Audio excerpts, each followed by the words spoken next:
Bienvenidos nuevamente a este espacio de información y ahora trataremos en esta tarde pues otro de los puntos, digamos, recurrentes en consultas, tanto a nivel de despacho como de la línea telefónica nuestra, y es respecto a los gastos de formalización de la hipoteca. Entonces, como ya siguiendo la mecánica de estos programas, establecer un poco pues las preguntas frecuentes sobre este tema.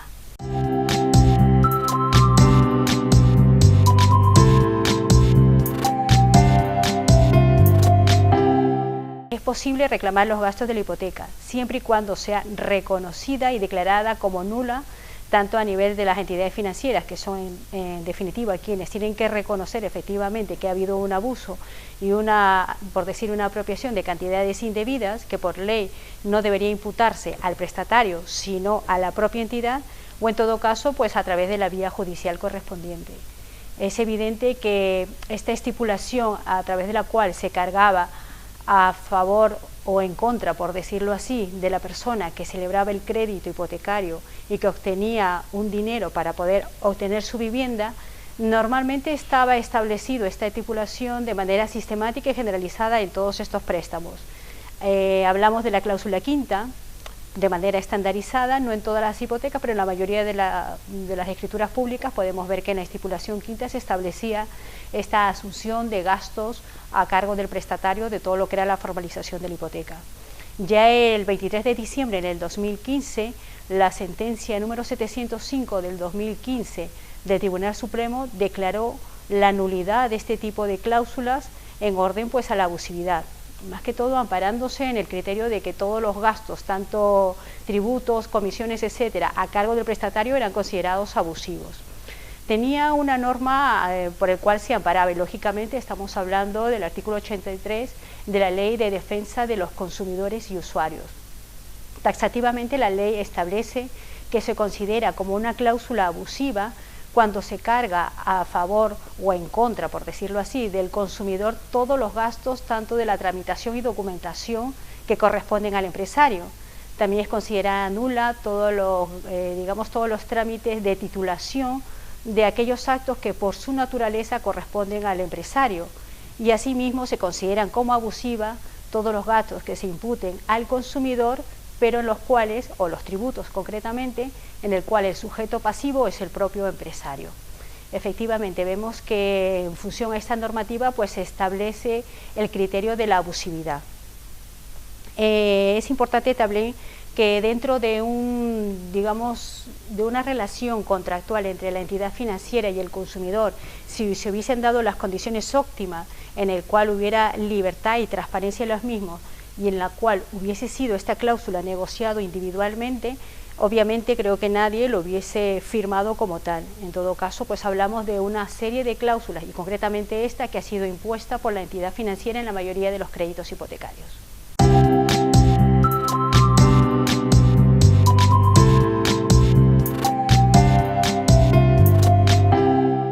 Como bien sabemos, en el común denominador, cuando hablamos de una compraventa de vivienda, hay varios tipos de gastos que se incurren. Unos gastos propios de lo que es la adquisición de la vivienda, es decir, todos los gastos propios de la compraventa, donde hay dos partes, el consumidor, digamos el vendedor y el comprador. En este caso, pues de acuerdo a la libertad de pactos, ellos pueden establecer contractualmente quién asume los gastos correspondientes. En ese gasto, en el caso de la compra-venta, no es necesario o no es posible, digamos, la reclamación sobre estos conceptos.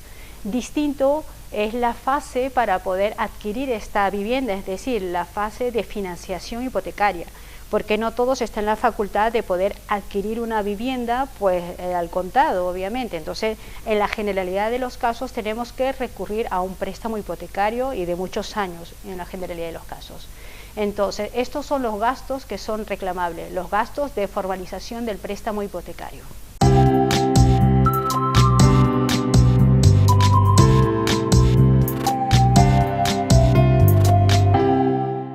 Básicamente nos estamos refiriendo a los gastos referidos a los gastos notariales, básicamente, es decir, lo que conlleva, una vez llevado el acuerdo del préstamo con la entidad financiera, ese documento tiene que formalizarse a través de una escritura pública que da lugar posteriormente a que ésta se inscriba en el registro público correspondiente. tanto lo que es la escritura pública a través de notario o como los gastos de registro están determinados su cuantía en función pues a la responsabilidad hipotecaria establecida. Entonces esos son los gastos que podemos solicitar la devolución, gastos de notaría y de registro. También se hablan de gestoría, es decir, en algunos casos, en la mayoría de los casos, las entidades financieras contaban con su propia gestoría que tramitaba todo el procedimiento de la formalización de la hipoteca, desde la inscripción en registro, determinar al notario, tener la empresa tasadora, etcétera. Entonces, la gestoría impuesta también por la entidad financiera son gastos que ha conllevado pues a que se haga una provisión de fondos que en la mayoría de los préstamos pues podemos verla de manera gráfica.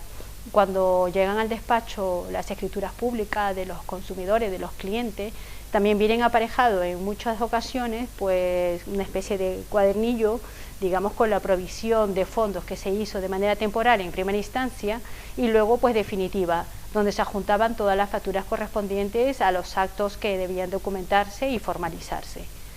También son reclamables, aparte de los gastos de notaría, de registro, de gestoría, lo del impuesto. Expresamente la ley determina que en este tipo de actos, el acto jurídico documentado a través del modelo 600, el sujeto pasivo del impuesto es la entidad financiera, porque es quien tiene un interés legítimo en que se inscriba pues la hipoteca. Con esa hipoteca tendrá un título ejecutivo, pues que tendrá una prioridad en cuanto a ejecución y unas ventajas en cuanto a procedimiento. Entonces es quien tiene un interés fundamental en que eso se formalice bajo determinadas circunstancias y formalidades.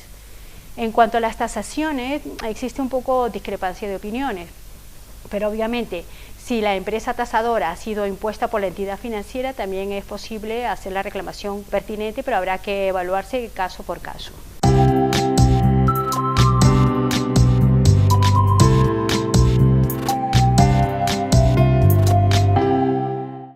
Al igual que sucede con el tema de las cláusulas suelo, lo primero que tenemos que determinar es, aparte de la viabilidad jurídica de este tipo de reclamaciones, que como le hemos mencionado es viable porque hay una normativa que ampara esta reclamación, tenemos que ver la viabilidad económica y la viabilidad material, es decir, por un lado, pues que los gastos que hemos asumido sean de tal magnitud que amerite en todo caso que podamos hacer la reclamación pertinente, y por otro lado, pues que contemos con toda la documentación que efectivamente acredite que hemos asumido esos gastos. Estamos hablando concretamente de las facturas. Entonces tendremos que hacernos con todas las facturas referidas al préstamo para poder llevar a cabo pues nuestra reclamación.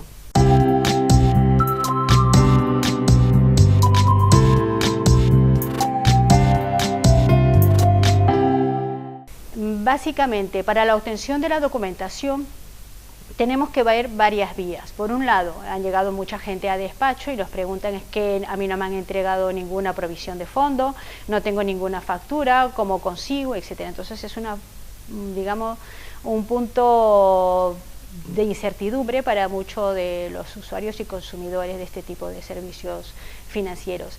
En este caso, pues en primera instancia tenemos que recurrir a la entidad financiera. Desgraciadamente, en la mayoría de los casos, las entidades financieras no están por la labor. Entonces, salvo contadas ocasiones, facilitan toda la información correspondiente y es más, casi no facilitan la documentación o las facturas que sostienen y justifican nuestra reclamación.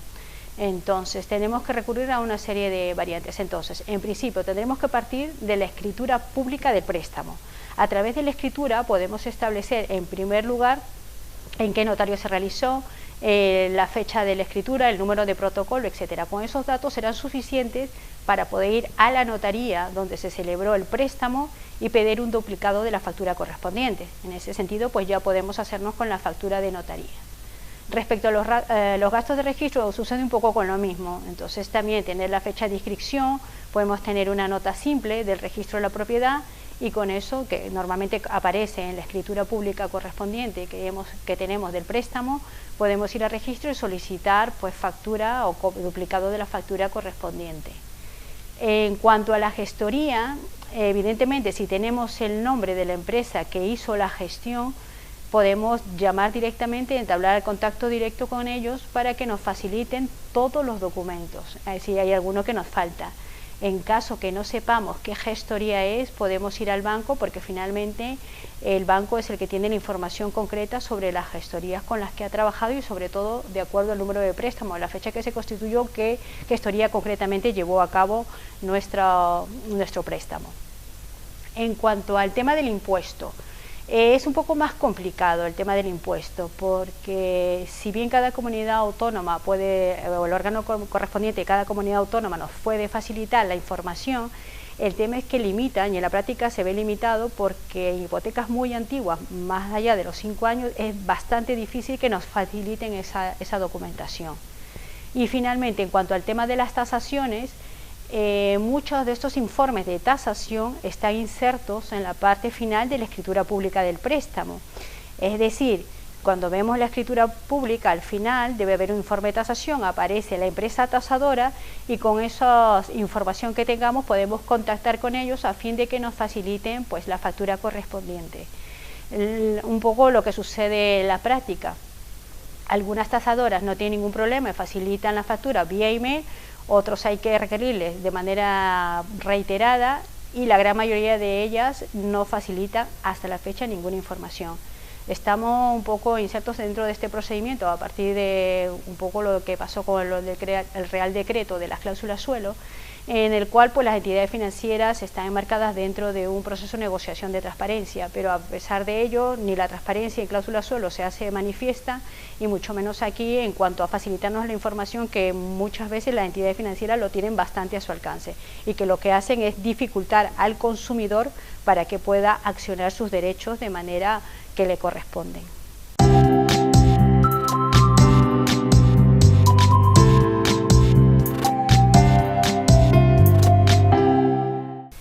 Hay dos fases básicamente delimitadas. Primero, la fase extrajudicial y la fase judicial. En primera instancia tendremos que recurrir o hacer una reclamación formal ante el servicio de atención al cliente de la entidad financiera. Ante este escenario tenemos tres posibilidades. Primero, que la entidad financiera nos responda, ofrezca devolver el dinero de manera íntegra o de manera parcial. Entonces ya estamos en un proceso de negociación, que sería pues el mejor de los escenarios. El segundo supuesto sería en caso que la entidad financiera se niegue en rotundo a asumir todos estos gastos, y un tercer escenario es la posibilidad cada vez más recurrente de que la entidad financiera ni se pronuncie. Pasado 2 meses desde que se hizo la reclamación a la entidad, estaremos habilitados para seguir con la fase que a continuación se da en el procedimiento, es decir, la reclamación ante el Banco de España. El informe del Banco de España no es vinculante, pero sí es importante, toda vez que cuando se hace o se piden las alegaciones respectivas a la entidad financiera, en algunas ocasiones ha sucedido que la entidad financiera pues rectifica el criterio y puede llegar a algún tipo de arreglo en esta fase, porque es la vía previa a que se nos habilite la vía judicial. Y continuadamente pues lo podemos hacer el tema de la acción judicial. Una vez que han pasado estas dos fases, tanto a nivel de reclamación ante el Departamento de Atención al Cliente y el Banco de España, sin tener ningún tipo de resultado positivo, estaremos habilitados ya para iniciar las acciones legales correspondientes.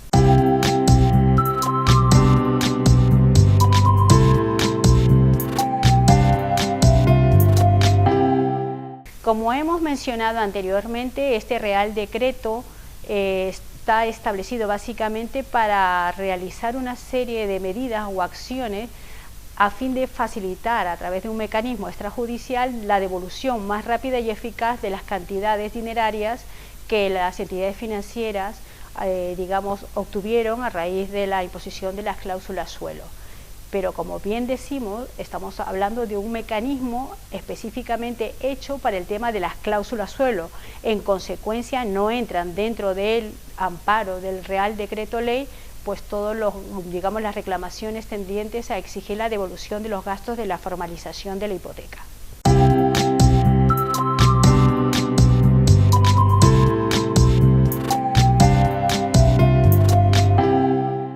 A priori resulta bastante claro que aquellas personas que tienen un préstamo hipotecario pues no tienen ningún problema de requerir estos gastos que se asumieron pero que tendrán que acreditarlo a través de las facturas correspondientes. Si tenemos toda esa documentación, crédito hipotecario y facturas que acreditan nuestra reclamación, no tendremos ningún problema pues para ir tanto a la vía extrajudicial como a la vía judicial. En otros supuestos ya la complejidad un poco varía.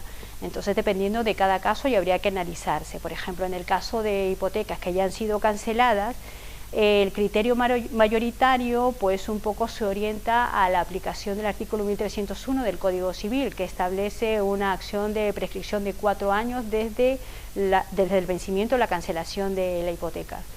Más complicados aún, y todavía los criterios un poco van diferiendo con respecto a las subrogaciones ante un préstamo de un promotor, en el caso que un consumidor haya adquirido un inmueble no para vivienda habitual, sino para otro tipo de un negocio empresarial o una inversión, etcétera, también es bastante discutible, o aún en casos en que un empresario pues reclame también los gastos de formalización de hipoteca. Entonces son cuestiones que todavía se están afinando, se están definiendo y bueno, en función a cómo avancen los criterios, sobre todo a nivel de tribunales, iremos viendo pues la viabilidad y si prosperan o no estas acciones.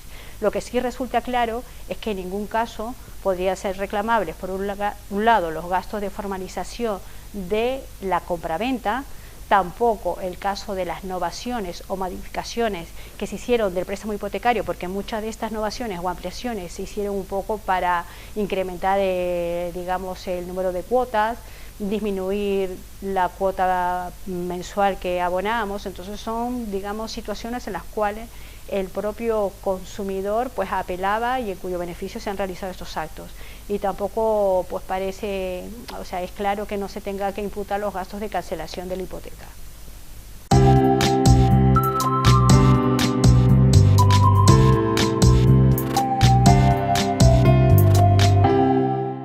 La acción de nulidad es imprescriptible. Se habla por ahí en algunos lugares de que hay una acción o que prescribe la acción a los 4 años, etcétera, en fin. Pero en caso de la nulidad, concretamente, la acción es imprescriptible. Lo que sí resulta difícil en la práctica es que en hipotecas tan antiguas en las cuales no tenemos posibilidad o no tenemos estas facturas, ¿cómo podemos demostrar o acreditar que hemos nosotros asumido esos gastos?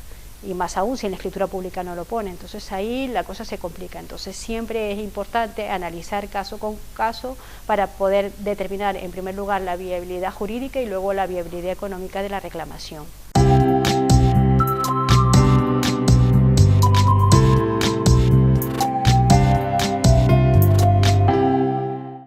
En la fase extrajudicial pues los plazos son bastante marcados, se hace la reclamación, la entidad financiera tiene un par de meses para responder, luego si no lo responde o si responde, digamos, no amparando todas nuestras pretensiones o simplemente negando nuestra pretensión, podremos recurrir al Banco de España. 2 meses después iniciamos las acciones judiciales.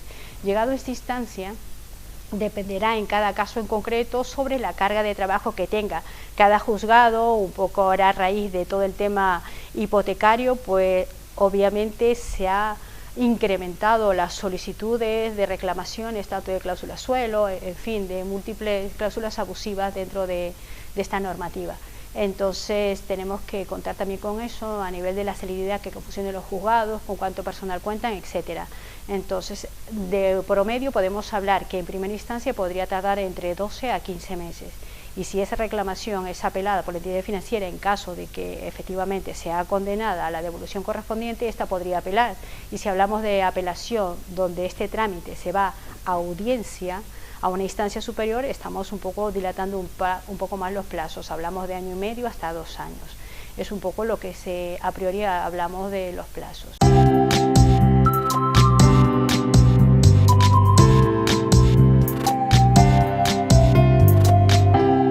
Este tipo de prácticas han sido muy recurrentes por las entidades financieras, son consideradas abusivas, son viables jurídicamente, en ningún caso se puede tener la certeza al 100% de que saldrán o prosperarán, porque en definitiva quien tiene la última palabra son los tribunales, y lo que nos corresponde a nosotros, tanto como consumidores como profesionales del derecho, es siempre que estos tribunales resuelvan en función a la doctrina marcada por el Tribunal Supremo en esa sentencia del 23 de diciembre de 705 del 2015, que establecía la nulidad de la cláusula por abusividad.